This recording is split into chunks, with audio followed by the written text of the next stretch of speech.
달라진 게 있죠. 저 놀랐습니다. 아마 우리 오 위원장님도 2016년인가 박근혜 탄핵과 관련해서 촛불 시위 대단했죠. 그때 대단했는데 그때는 국민이 국정농단에 대해서 분노를 해가지고 촛불이 굉장히 세게 일어났죠. 그리고 장년층들이 그때 많이 참여를 했어요. 제 느낌에. 그런데 이번에는 젊은 층들이 굉장히 많이 참여를 합니다. 그리고 촛불이 아니라 응원봉이 등장을 했죠. 그리고 거의 국정에 대한 불법 비상계엄에 대한 저항인데 그냥 문화축제 같이 일어나는 거예요. 그래서 제가 국회에서 그걸 봤을 때 1차 때 탄핵이 부결됐을 때 그때 깜짝 놀랐어요. 굉장히 많은 인파가 몰렸는데 젊은 사람들이 막 모여들고 나중에 이제 어두침침해지는데 응원봉이 여기저기서 막 흔들어대고 그리고 케이팝이 막 흘러나오니까 거기에 따라서 그냥 신나게 그냥 응원봉 흔들면서 놀면서 저항을 하는 거예요. 그래서 야 이건 뭔가 이게 새로운 문화인가 보다. 그래서 과거에 박근혜 당시에 촛불 시위하고 이번에 윤석열 불법 계엄과는 완전히 확연하게 달라진 그런 양상을 봤어요. 어쨌든 이 추운 겨울에 우리 국민들을 갖다 길거리에 내모는 거 이 윤석열 빨리 하야해야 됩니다. 하야해야 돼. 예상을 못했죠.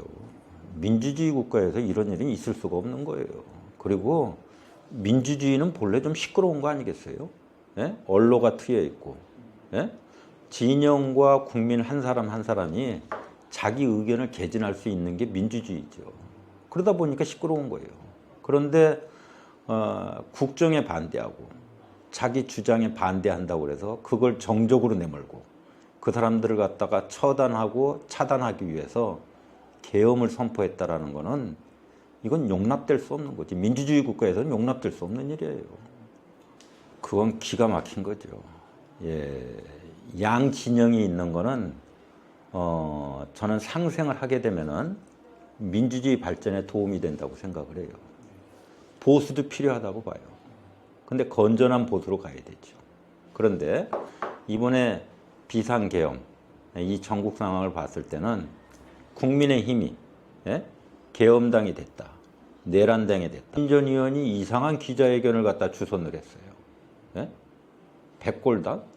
여러분 백골단 하면 연상되는 게 뭐예요? 80년대 90년대 초에 우리 젊은 친구들 학생들이 정부에 대해서 항의 집회를 열 때 때려잡은 사람들이 백골단 사법경찰관 아니에요. 근데 그런 걸 연상되는 백골단을 갖다가 국회에서 주선해가지고 기자회견을 연다? 교수 출신 국회의원이? 있을 수 없는 거죠. 상식적으로 있을 수가 없는 거죠. 그 청년당 예하 조직이라는 거 아니야, 백골단이. 그 청년당도 그 뭐예요? 정치 깡패 집단이었어요, 자유당 시절에. 3.15 부정선거에 앞장선 집단. 그런데 그런 단체, 똑같은 명칭을 다닌 단체를 갖다가 물론 그 뿌리라고 볼 수는 없겠지만 어쨌든 그걸 연상하는 거 아니겠어요? 근데 그런 단체를 갖다가 국회에서 국회의원이 지금 그 내란에 같이 동참하고 있는 국회의원이 자성하기는커녕 그렇게 한다라는 거는 참으로 우리 국민들을 힘들게 하는 겁니다. 국민들이 어떻게 생각하겠어요?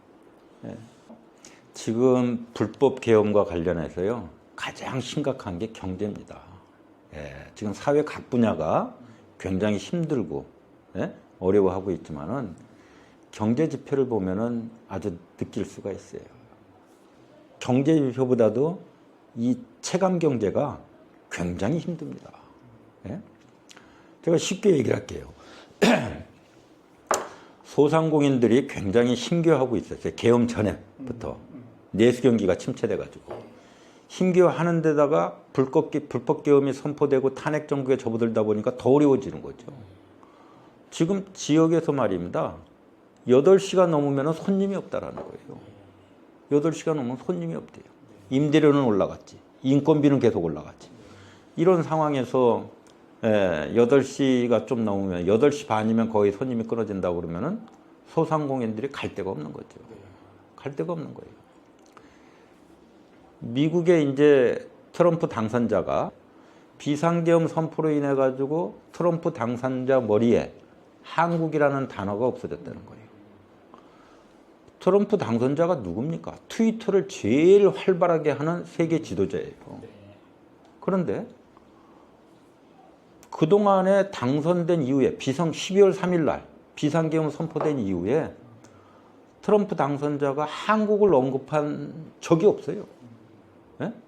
그런데 지금 트럼프 당선자 미국 제일주의, 미국 우선주의에 의해서 관세 정책으로 인해 가지고 모든 국가가 지금 굉장히 지금 불안에 떨고 있어요.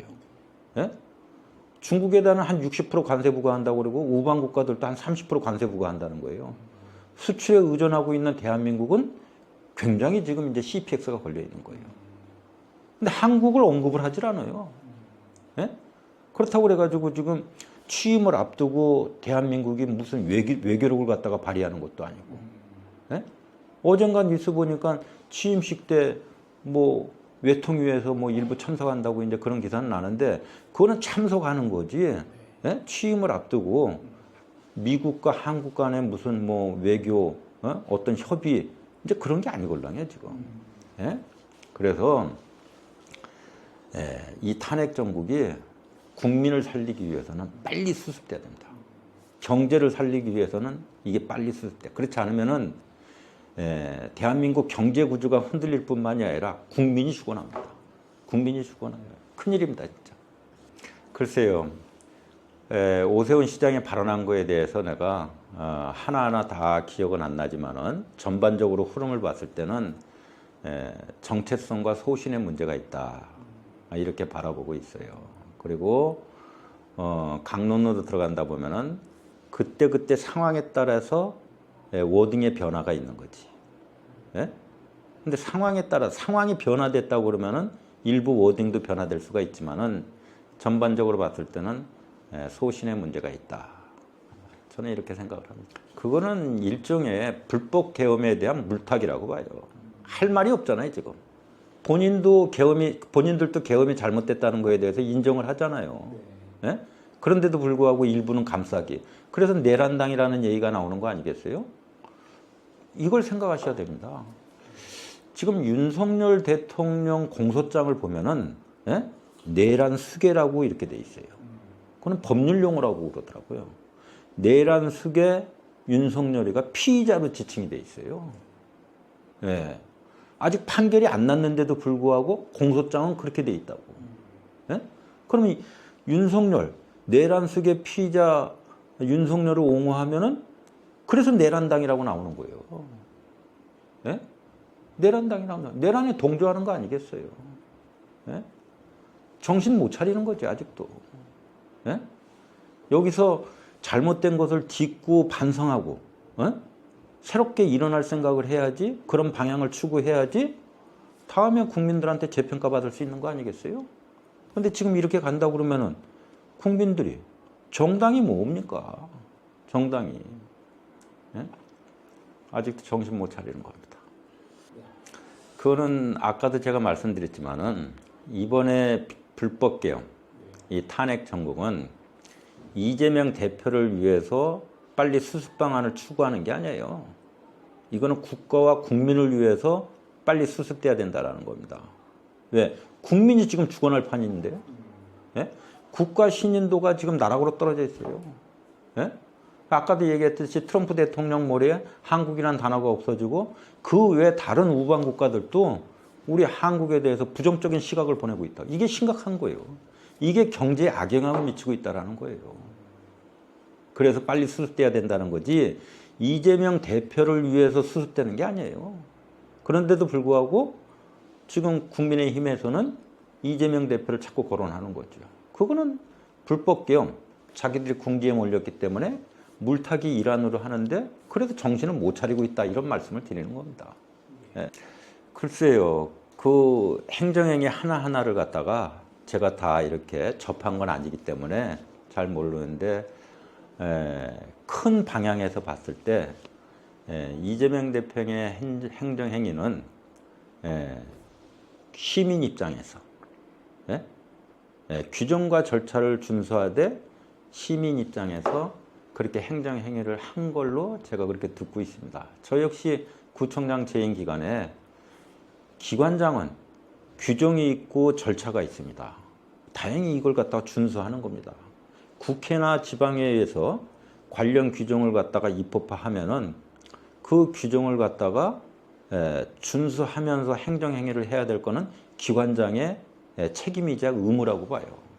그런 맥락에서 봤을 때는 저는 이재명 행위가 행정행위를 갖다 잘 해왔기 때문에 제1야당의 당대표도 되고 대선 후보도 됐다. 이렇게 생각합니다. 글쎄 고마운 얘기인데요. 어쨌든 2022년도에 구청장에서 고배를 먹고 굉장히 좀 힘들었죠. 그 여진이 좀 오래 갔습니다. 어쨌든 저에 대한 부족함이고 부덕이라고 저는 생각을 합니다. 그래서 지금은 일부 이제 자치분권연구소에서 연구활동도 좀 하고 그리고 구청장 할 때는 사실은 제가 좋아하는 분들도 제대로 만나지도 못했어요. 그래서 제 선후배들도 좀 만나는 시간을 갖고 그리고 요즘에는 이제 탄핵 정국에 접어들어 가지고 이 탄핵이 빨리 수습돼야 된다는 그 일환으로 우리 국민들과 함께 광화문, 여의도, 그다음에 용산 이런 데 함께 하고 있습니다. 이렇습니다. 현지 기관장이면은 행동하는 데 있어서 여러 가지 제약이 있고 제한이 있죠.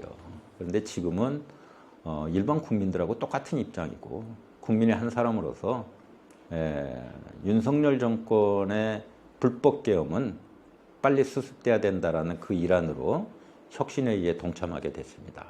혁신은 말 그대로 잘못된 거를 바로잡자는 거니까 그런 의미에서 함께하고 있습니다. 불편해하죠 사실은. 불편해요. 이게 가정의 말입니다. 정치하는 사람이 있으면은 우리 가족들이 불편을 많이 겪어요 사실은. 그런데 이제 제가 이제 오랫동안 이 정치 행위를 해왔기 때문에 많이 존중해 주는 거에 대해서 고맙게 생각을 하죠. 글쎄 뭐라 그럴까. 사람이 감정이 있고 사람인지라 자기의 위치와 그 어려움을 극복한다는 게 쉽지는 않은 것 같아요. 쉽지는 않은데 혼자만의 시간을 갖다가 이렇게 많이 갖는 게 조금 도움이 돼요. 이게 사색을 좀 하다 보면은 좀 이렇게 내려놔야 되겠다. 나 자신한테 그런 얘기를 하고 또 종교의 영향도 있고요. 나약한지라 인간이. 그래서 저는 카톨릭인데 열심히 성당도 다니면서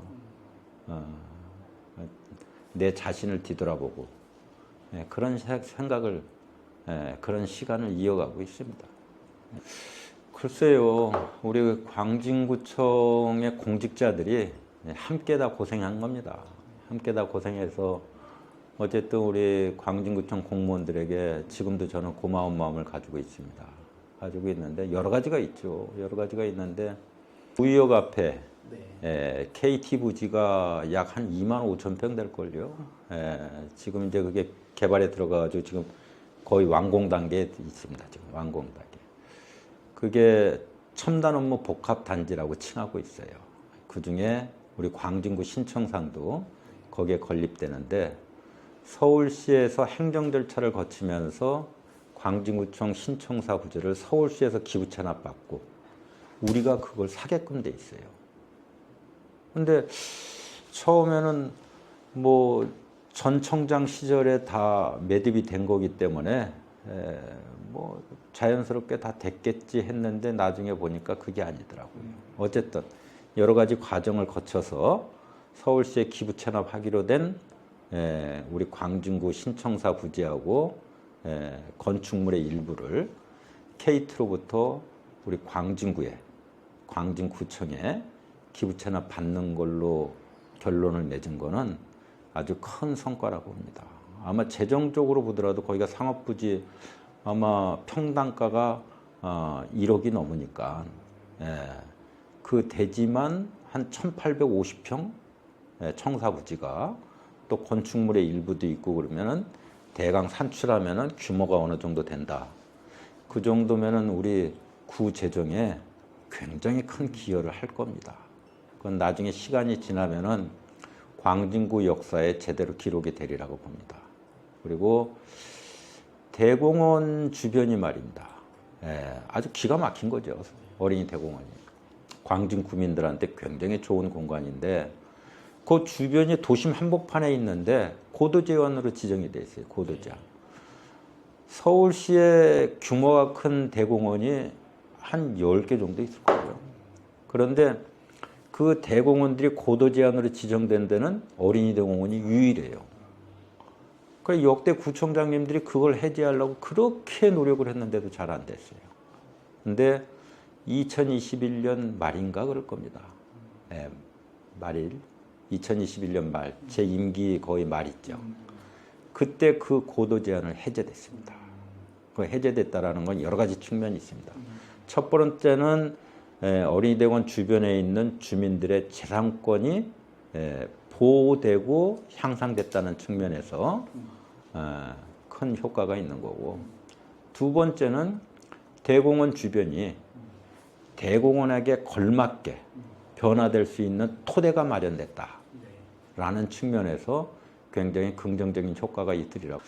글쎄요, 벌써 이제 2년 반이 지났는데 다 기억한다는 게 쉽지 않은데, 잘 아시겠지만 우리 민선 7기에는 코로나가 엄습했어요. 우리 임기 4년인데 4년 중에서 2년 반을 코로나 정국이 이어갔습니다. 코로나 바이러스 잡는데 굉장히 많은 심혈을 기울였어요. 왜? 적나라하게 표현하면 죽고 사는 문제니까. 국민 건강하고 관련돼 있기 때문에. 그래서 나름대로 비전안을 갖다가 실현시키기 위해서 나름대로 고생을 했지만은 이 코로나 때문에 굉장히 힘겨운 나날을 보냈어요. 그래서 그런 점에서 좀 아쉬운 점이 있다. 코로나가 없었으면은 좀 더 국민을 위한 행정을 제대로 펼쳤을 텐데 라는 아쉬움.